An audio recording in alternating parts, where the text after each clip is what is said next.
A'udzubillahi minasyaitonirrajim. Bismillahirrahmanirrahim. Assalamualaikum warahmatullahi wabarakatuh. Abang kakak ibu yang dirahmati Allah, keluarga bebas riba Indonesia. Ketemu lagi dengan Bang Imam Mutakin. Hari ini kita ngobrol dengan Abdurrahman bin Auf di masa kini. Masyaallah. Keren ya? Amin. Ya, beliau salah seorang saudagar, founder dari Nisa ID, dan sekarang juga sedang ngabdi di masjid. Nah, mungkin untuk lebih tahu siapa sosok di sebelah saya, kepada Al-Mukarram Bupati persilakan. Allahu Akbar. Ini diwawancara sama guru saya. Masya Allah. Assalamualaikum warahmatullahi wabarakatuh. Bismillah. Yang ayah bunda abang kakak semua dimanapun berada. Keluarga Bebas riba Indonesia. Masya Allah. Keluarga bebas riba Indonesia. Insya Allah segera bebas Indonesia dari riba. Amin. Amin ya Allah. Ya, perkenalkan ayah bunda abang kakak, saya Beben Wahyudina Sution, dipanggil biasanya Beben.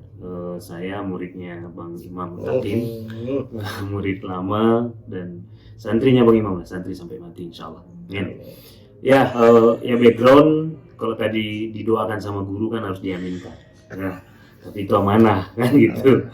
Pesan sebenarnya itu tadi ya, biar saya nggak belok-belok. Backgroundnya tadi founder Nisa.id. Nisa ini platform digital marketing Bang. Oke. Jadi saya dulu setelah hijrah dari bankir, ex-bank kan tadi. Oh, expect juga ya. Iya. Saya menggeluti dulu digital marketing karena bahaya juga kan, ada penghasilan gitu. Nah, waktu itu yang paling mudah kan dan potensinya besar saya lihat, saya belajar digital marketing. Alhamdulillah dari 2015 saya geluti. Dari situlah saya dapat bangun bisnis gitu, Bang. Sampai akhirnya sekarang bikin platform Nisa.id. Nisa.id. Khusus akhwat berarti. Goalnya iya Bang. Jadi itu berasal dari keresahan pandemi juga sebenarnya, gara-gara pandemi. Jadi banyak yang nge-DM, teman-teman juga banyak yang curhat, ajak aku bisnis dong, ikutan dong, suamiku di PHK nih dan seterusnya lah. Resah kita kan melihat ini apa yang bisa kita lakukan. Saya bisanya di digital marketing, ya sudah saya bikin platform yang mungkin mereka bisa manfaatkan untuk ngasilin lah. Oke. Walaupun dari rumah gitu. Jadi itu buat aktivitasnya. bunda-bunda yang sedang berjuang untuk jadi keluarga bebas riba Indonesia, nih ada satu platform keren, Nisa.id, karya dari Bang Beben. Insya Allah bisa jadi solusi. Insya Allah bisa jadi Buat solusi. nyicil ya Bang. Buat nyicil. Lunasi Bang. Buat lunas. Buat lunas. Usia berapa Bang sekarang Bang? Saya sekarang 33 tahun. 33 tahun. 33 Masya Allah. tahun. 33 tahun, mantan orang dalam. Nah, dan pertanyaan biasa yang kita ajukan adalah, pernah nggak punya kisah angsuran? Seru kisahnya. Bukan pernah lagi, berlapis-lapis ya. Pernah. Pernah Bang, pernah saya analis waktu itu Bang. Analis. Di bank itu saya sebagai analis kredit gitu. Jadi saya juga pernah mengakatkan diri saya sendiri ya, kebayang nggak Bang? Jadi kita menganalisa untuk diri kita sendiri. Masya Allah. Gitu Bang. Dan approve ya? Approve lah. Approve lah. Pas. Flash deh. Pernah saya Bang. Jadi di kalau tahunnya sekitar 2010 ke 2012 Bang. Itu tahun, kalau saya bilang itu tahun saya, kalau mikir sekarang gitu Bang ya, kalau saya pikir itu 2010-2012 perjalanan itu, saya bersyukur banget Allah masih kasih saya hidup sampai sekarang, kasih hidayah, kasih kesempatan untuk memperbaiki amal-amal salah, karena itu kelam banget kayaknya. Di situ saya dulu numpuk Bang. Numpuk, bukan satu cicilan, numpuk, dan itu nggak masuk akal dibanding income saya waktu itu. Ada berapa banyak kalau kita boleh tahu? Kalau plafon ya Bang, plafon kredit tuh kalau digabung-gabung tuh ya, yang berjalan sekali waktu itu ada 5M. 5M? 5M tahun 10 perjalanan 2010 ke 2012. Berarti usianya kisaran 20 sampai dengan 22 tahun. Iya, tuh. Mafia Bang. Berarti keren loh. Usia 20 tahun udah dipercaya 5 miliar dalam bentuk angsuran, itu luar biasa. Tanggal jatuh temponya ada berapa Bang? Tanggal jatuh tempo saya tuh, saya ingat betul tuh, 1 tanggal 6 setiap bulan. Oke.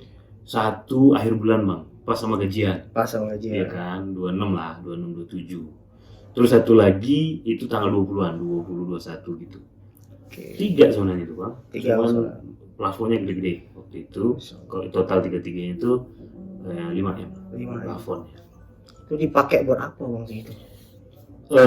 Jadi yang 2 itu properti. Properti. Walaupun propertinya tadi, jadi waktu itu saya gini Bang, karena saya analis, jadi tadi abang bilang orang dalam gitu. Oh, enggak. Biasa kan, banyak lihat celah, Ya. ya kan. Nah, abang kan orang exping juga, tahu lah kan, banyak lihat celah. Sehingga waktu itu fondasi belum ini, itu kan belum, nggak ada yang, kalau sekarang ada abang, ada kiai kan, yang monitoring, dulu nggak ada. Ngelihat celah dikit, oh mantap nih, celah dikit, oh mantap nih, oh ini bisa digoyang nih, bisa dimainkan nih. Jadi saya dulu main di properti yang jadi harganya itu di bawah NJOP Bang. Oh, oke. Kalau bahasa orang sekarang tuh nyari barang-barang BU gitu, Ya, orang BU kan. Sementara kalau di appraisal kan bisa 2-3 kali lipat Bang. betul. Ya kan, udah Bebaskan, bebaskan, renovasi dikit, iya. jual lagi. Ada yang saya tak renovasi sedikit pun, ada satu tuh di daerah Cibubur. Masya Allah. Kompleknya komplek elit, nggak saya renovasi apapun. Kebetulan BU kerja saya itulah anting-anting BU, nggak direnovasi sama sekali. Dia appraisal 3 kali lipat hasil appraisalnya dibanding harga dari dia. Nah, abang kebayang lah cairnya berapa kan? Ya. Jadi salah satu trik dapat untung. Ini kayak ngajarin nih Bang. Enggak ya? Enggak. Enggak. Salah satu trik dapat untung sebelum menjual. Sebelum jual. Ya. Ya begitulah. Jadi itu saya dulu lakukan kedua properti gede-gede. Ya, yang satu lagi itu bisnis modal kerja. Oh, bisnis modal kerja. Bisnis modal kerja. Bisnis modal kerja, bisnis saya bikin bisnis plan sama teman-teman. Ada yang bisnis yang udah berjalan 2 tahun teman, terus dia curhat-curhat lah sama saya, dia butuh suntikan dana, terus saya pelajari, oh bagus nih bisnis gitu kan. Akhirnya saya masuklah ke situ Bang, saya masuk bagian dari ownernya lah gitu, baru majukan pengajuan modal kerja gitu. Dapatnya gede juga, tapi itulah apa ya, ada istilah kan di, kayaknya di seluruh Indonesia sih, cuman dulu di kampung di Medan tuh kan ada istilah ya uang setan dimakan setan kan gitu. Ya. Nah saya ngerasain betul. Rasain. Iya. 5M itu jadi apa akhirnya? Nah itu yang unik Bang, nggak ada jadi apa-apa. Nggak jadi apa-apa. Nggak ada jadi apa-apa. Abang bayangin lah, saya tuh resign Bang, Nah, mobil aja tuh nggak punya. Insya Allah. Jangan abang tanya rumah, Eh, mobil aja nggak punya, motornya nggak punya, motor juga nggak punya. motor nggak punya. Saya sama istri itu kalau pikir-pikir waktu baru hijrah gitu. Iya ya, duit ayah kan dulu banyak ya. Iya Bang, kemana ya? Tahu. Coba abang bayangin tuh. Anak saya masih kecil, dulu baru satu, baru merit lah. Saya bilang, betul ya, uang setan tuh mau makan setan.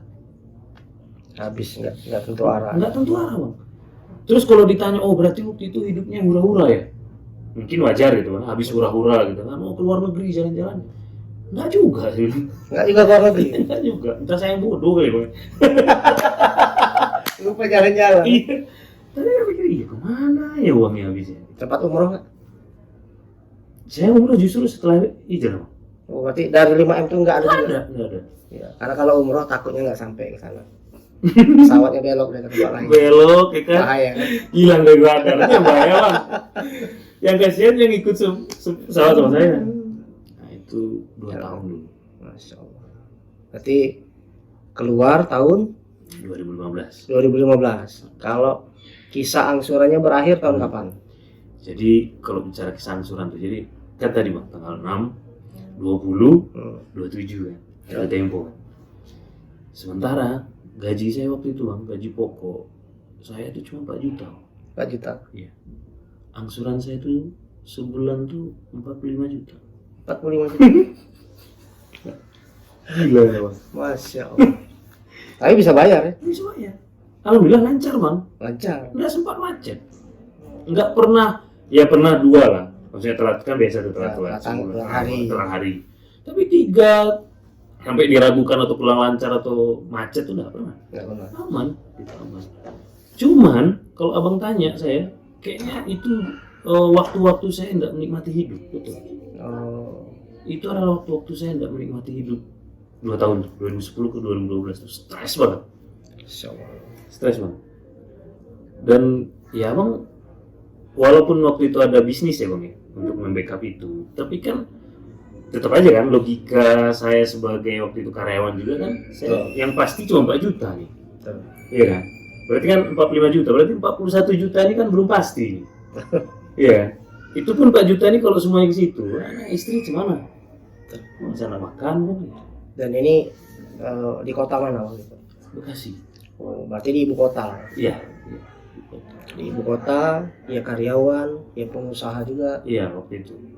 Terus angsuran 11 kali lipat dari 11 kali. Kayak sebenarnya gila.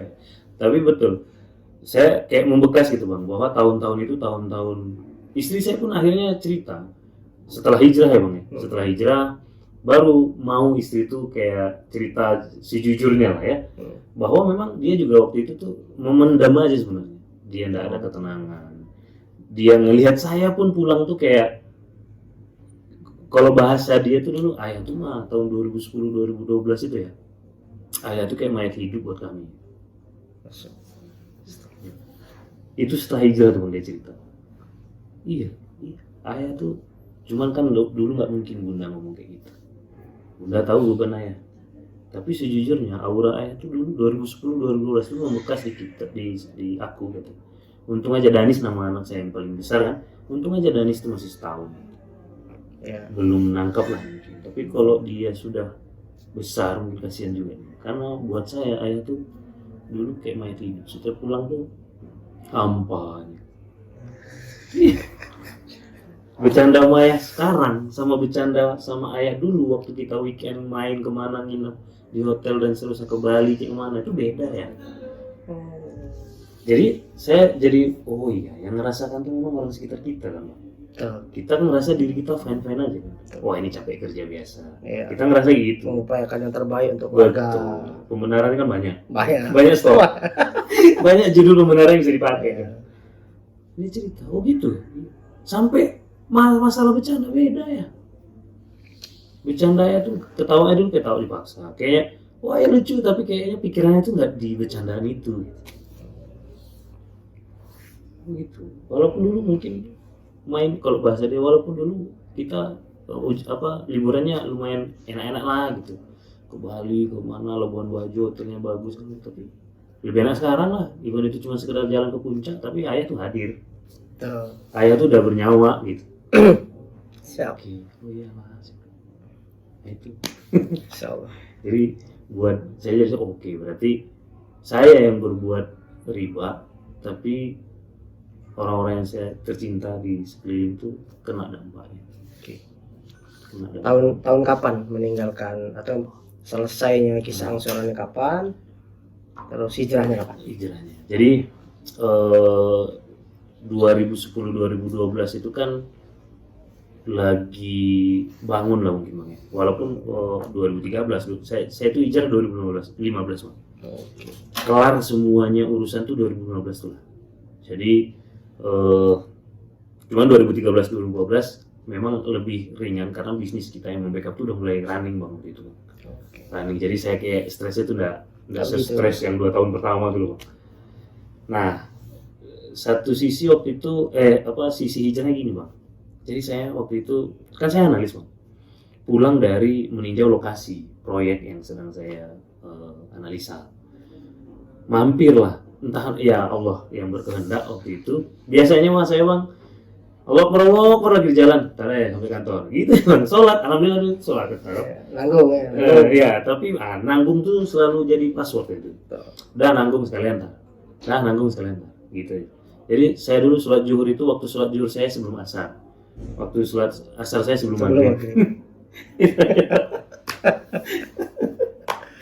Nah, jadi entah kenapa ya itulah Allah berkehendak. Alhamdulillah masya Allah. Waktu itu azan zuhur saya bilang ke supir, bang melipir lu bang. Kemana bang Ucok? Saya dipanggil Ucok. masjid lah, azan tuh. Dia pun kayaknya aneh begitu.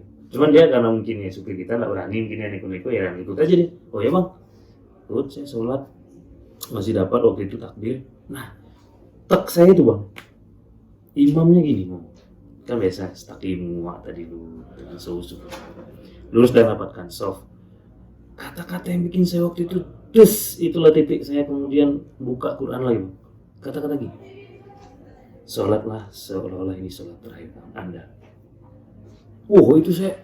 Nah ini sekarang merinding bang saya betul. Saya kok ingat itu bang. Itu entah kenapa kata-kata itu.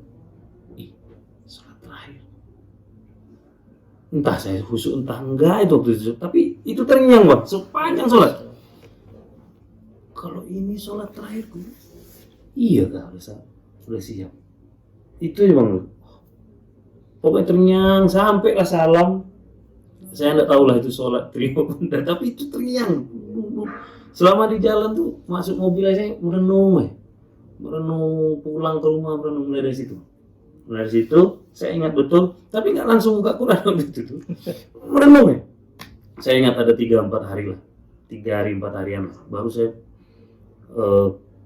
kayak kegelisahannya itu kegelisahan. Gue tinggal saya berkarir di kan konvensional kok saya riba nih. Saya itu bang setahun itu 1,2 triliun saya sendiri omset kreditnya. Luar biasa. Sendirian. Oke waktu itu 3 tahun itu terus saya analis terbaik bang.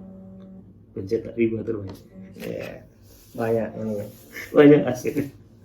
Astagfirullah saya ngangkat kreditin orang mau yang KPR mau yang KYG kan kalau namanya untuk developer. Ya nih gimana nih udah saya di hari ketiga atau hari keempat saya lupa saya buka bang ayat tentang riba. Seolah-olah itu ayat baru turun saat itu sebenarnya. Padahal saya mondok bang. Anak pondok juga. Iya. Berapa tahun nih pondok? 6 tahun. 6 tahun. Tuh. Kayaknya Allah tuh masya Allah sayang banget sama saya. Ya. Jadi bukan cuma orang umum ya. Dari pondok juga kalau bisa kena ya. Iya. Makanya hidayah itu mahal. Ya itu paham. Hidayah itu mahal. Ya teman-teman ayah bunda bang kakak sekarang yang ada di pondok jangan merasa aman. Jangan merasa aman. Sekarang kita ada di pondok. Pas kita mati di pondok lah. Saya kan itu. Sekarang kita lagi di pondok. Tapi pas kita nanti napas terakhir itu di masjid lah di pondok. Itu yang paling penting. Saya pondok 6 tahun. Hari itu kayak seolah-olah ayat itu baru saya dengar. Padahal kan berapa kali itu dibacakan waktu di pondok. Wah di situ bang, udah galau dah, gelisah ini gimana ini nggak bisa nih. Itu awal 2015 saya ingat betul. Nggak bisa lama-lama. Udah nggak enak dah. Ke kantor tuh udah berapa? Mau tanda tangan kredit itu bahkan ada satu momen bang waktu itu saya dipanggil sama pimpinan cabang. Kebetulan kan ya orang kredit kan biasa dekat sama pimpinan. Ya. Udah cair, ya udah culture itu. Ya. Udah budaya itu kan. Saya bilang, Cok, keruangan gue Cok. Siapa? Kenapa? Lu kenapa? Lu kenapa? Enggak kenapa? Enggak, lu rokok. Jadi satu-satunya karyawan waktu itu yang boleh merokok di ruang kepala cabang saya. Saking dekat itu. Ya kenapa Pak? Enggak, lu kenapa? Kenapa apa? Oh ternyata yang dia pertanyakan, kenapa saya seminggu terakhir itu banyak nolakin kredit. Kayak biasanya. Nggak kayak biasanya. Apa aja Pak? Kenapa? Nak? Lu tuh seminggu ini, nih dibacain sama dia. Yang ngadu sama saya. Ini. Lu tuh lakuin semua. Apa sih? Oh, ini. Ya emang nggak layak Pak. Lah kan itu bukan yang prinsipal yang nggak layaknya. Oh, cuma administrasi segala macam kan itu. Sempat ditegur saya. Padahal saya sepulang dia keluar dari ruangan tuh, iya. Jadi kayak ngawang-ngawang aja sebenarnya bang. Udah nggak mood gitu. Nah saya ceritakan ke istri. Alhamdulillah kayaknya memang istri saya tuh kayak mendem gitu bang. Cuma takut mungkin. Kasihan ya. Cerita bertahun-tahun. Betul. Mendem bang. Karena pas saya ceritakan bun, cerita kenapa ya? Cerita gini. Terus saya cerita apa ayah resign aja. Kita nggak bang jawabannya. Ya udah, yuk. Langsung. Nggak ada kepikiran, oh nanti kita gimana, nanti nggak ada penghasilan tetap gimana, nggak ada bang. Makanya saya yakin betul karena memang udah mudeng selama ini. Cuman nggak berani mungkin ya, Iya. mengutarakan karena dia ngerasa suaminya udah capek kerja mau diresei lagi gitu kan.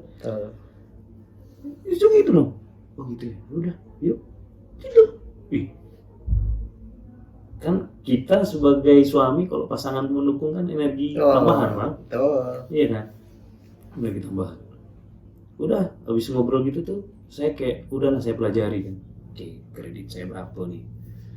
Ini harus beres. Saya resign posisi close semua, apapun ceritanya. Nah, resikonya waktu itu besar sih bang, yang saya ambil resiko. Tapi ya tadilah alhamdulillah Allah membimbing, menguatkan. Saya dari perusahaan yang tadi itu keluar karena partner saya tuh, wah nggak bisa dong, kita kan udah jalan nih. Kalau saya bilang kita close ini ada sebenarnya dana untuk nutup, kan jual beberapa aset untuk nutup biar nggak pakai riba lagi. Cuman waktu itu nggak sependapat kan, ya itulah nggak, ya kan hidayah itu hak prerogatifnya Allah kan. Saya bilang ya sudah, kalau ente nggak mau udah gue keluar. Ya udah gue keluar, kita hitung-hitungan sama ya gampang. Saya bilang enggak. Ya gue keluar doang.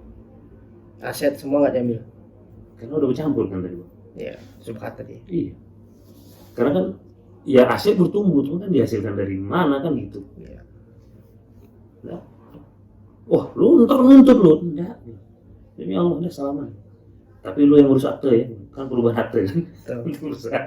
Lu yang merubah ya, lu nggak ikut-ikutan. Tinggal tanda tangan aja lah. Berapa biaya kalau yang ngurus?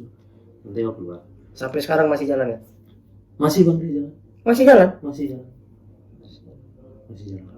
Saya tetap jaga hubungan. Kadang ya biasa loh bang ya. Kita kan jadi ya abang dari cerita kan, alhamdulillah ketemu Bang Imam, ketemu Yai Lukman, kita bangun masjid.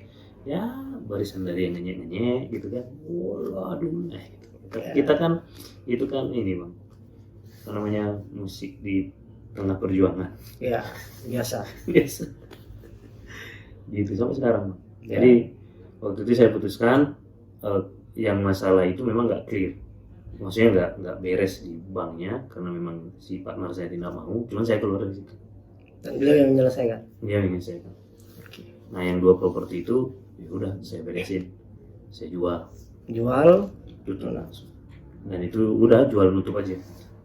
Habis itu keluar Close semua, alhamdulillah saya lega, nggak ada lagi kredit, udah close. Saya nggak mau bilang udah bersih lah, enggak. Tapi udah kreditnya udah nggak ada lagi. Saya resign saya itu 3 bulan baru di ACC. Ya karena mungkin performa waktu itu bagus ya bang ya. Jadi biasa lah mungkin ya, standar manajemen kan mau lepas, cuman saya bersikeras keluar waktu itu saya belum tahu mau ngapain, kita keluar aja dulu. Dan abang tahu nggak bang, satu momen istri saya tuh belum pakai jilbab.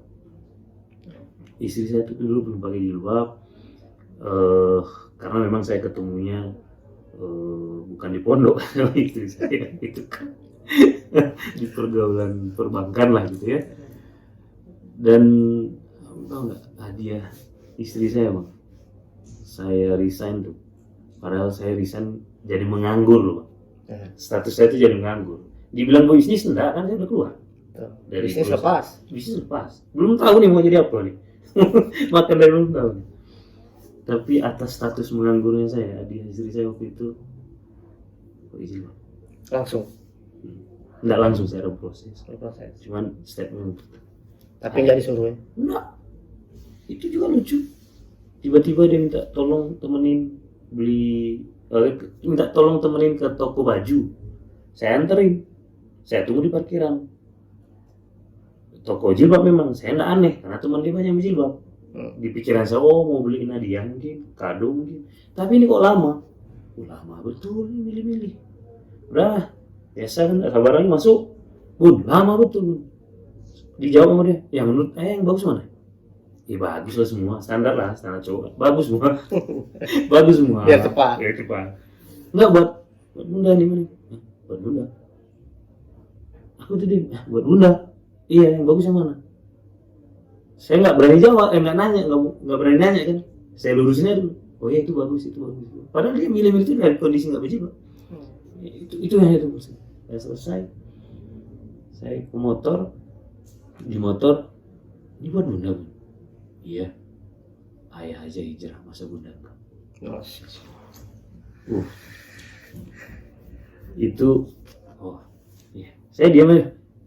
Diam motor sambil neteh. Iya. Dan dia juga diam gitu, udah ngomong lagi. Naik motor. Motor adik. Masya Allah. Motor adik lagi. Jadi itu nggak ada saya punya apa-apa. Keluar tuh nggak ada. Mobil nggak punya, motor nggak punya, rumah apalagi. Uang setan makan setan. Dan sekarang yang dikerjakan adalah alhamdulillah sekarang nggak ada sama sekali lagi, nggak mau lagi, sangat hati-hati banget bang. Saya lebih milih bergerak dengan modal yang dipunya, nggak mau maksa-maksain lagi daripada ya itu ambil tergoda untuk kemudian bantuan kredit apalagi yang udah jelas-jelas riba konvensional gitu. Dan saya ngerasain banyak kok bang akhirnya kalau kita istiqomah tuh bang, kalau kita istiqomah sabar, kalau kata Lukman kan ya sabar kan Allah tuh lagi nunggu kan gitu.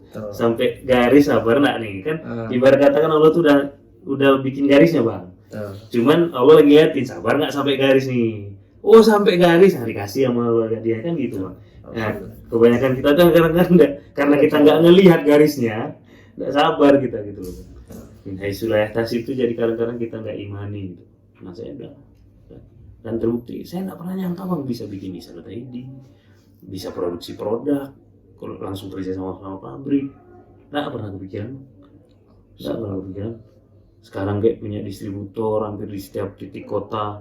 Ini alhamdulillah mau roadshow ke kota-kota distributor, nggak pernah kepikiran bang. Karena saya dulu resign, nggak punya apa-apa. Nggak punya apa-apa. Ya, tapi kan Allah yang maha kaya. Gitu sih bang. siapa?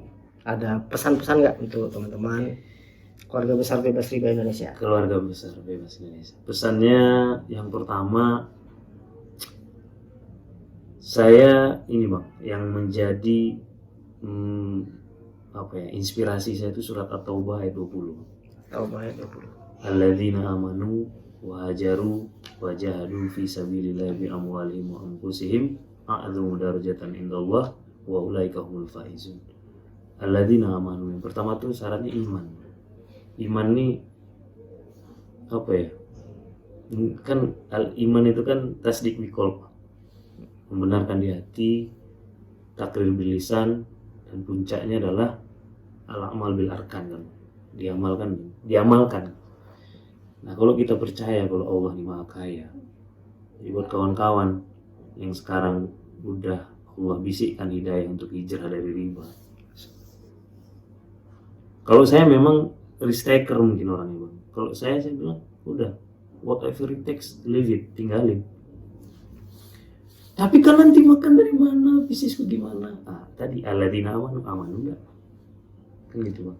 Beriman. Iya, benar-benar nggak sih kita yakin Allah tuh maha kaya, Allah tuh maha penyayang, Allah tuh pasti bela kita.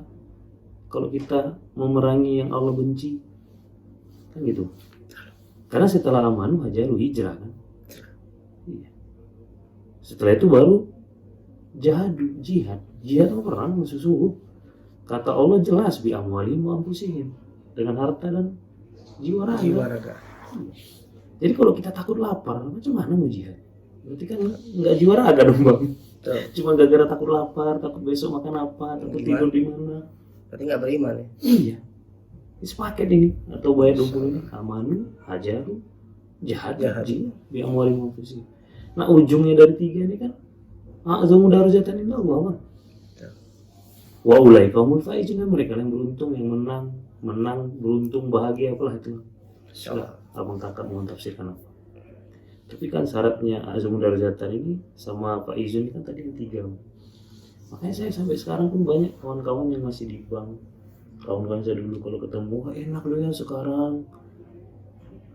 Apa namanya, nyaman kayak hidupnya segala macam. Saya bilang, ya ayolah. Iya. Kalau kau nampak enak, ayo. Iya, ngapain di situ? Ya iya, ayo. Iya, tapi gua ini tapi nah itulah tadi. Jadi aman. Jadi kalau ada nih ya bunda, abang kakak, terbersit di hati, terpikir di pikiran untuk kemudian meninggalkan riba, itu pasti bisikan dari Allah. Ambil, sambut, karena itu yang mahal. Kenapa saya bilang itu yang mahal? Kalaulah waktu itu kata-kata imam itu pas sholat zuhur itu enggak saya sambut dan enggak saya bawa pemikiran terus-terusan, enggak saya jemput lah gitu bang, enggak saya ladeni, belum tentu saya sekarang di sini. Belum tentu. Nah, jangan sampai kemudian kan ketahuan nanti wah nggak diambil ya sudah kasih ke yang lain gitu kan, bahaya bang. Dipindahkan ke yang lain. Mencari kita ya. Iya. Nyari di mana hidayahnya. Ya susah. Karena hak prerogatif kan. Betul. Kalau hak prerogatif dikasih ke kita kan betul Allah membisikkan hidayah sama kita, di mana hidayah itu hak prerogatif Allah. Itu kan sebenarnya udah sebuah prestasi buat kita bang, harusnya. Bangga lah kita. Ini hak prerogatif Allah tapi Allah pilih aku loh. Harusnya bangga kan bang? Ya. Masa ya jadi galau, jadi takut, jadi khawatir. Nah, banyak yang bilang saya dulu gila bang. Waktu saya di sana gitu. Saya dikatain gila, goblok, bego, nggak ada otak, nggak tahu diri.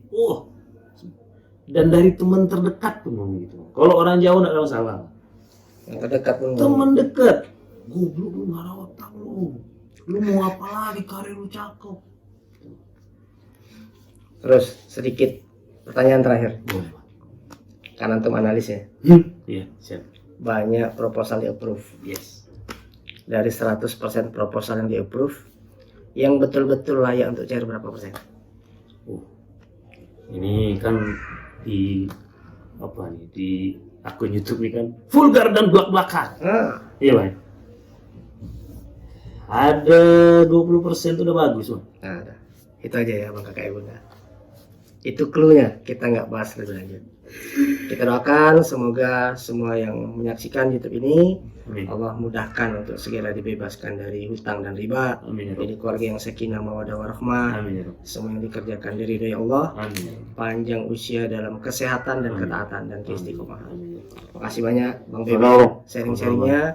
Dan buat abang kakak bunda sekalian, kalau sudah dapat tanda ada bisikan di hati pengen meninggalkan riba, ingatlah itu Allah yang bisikkan. Jangan ragu-ragu untuk mengambilnya. Dan jangan takut ketika dibicarakan di belakang. Kenapa? Ketika ada orang yang membicarakan kita di belakang kita, sekali lagi itu membuktikan bahwasanya kita ada di depan. Yes. Yang baik-baik dari Allah, yang kurang baik saya mohon maaf. Sukses selalu untuk seluruh keluarga besar Bebas Riba Indonesia. Barakallahu fikum, billahi taufiq wal hidayah. Assalamualaikum warahmatullahi wabarakatuh. Salam lunas. Mantap.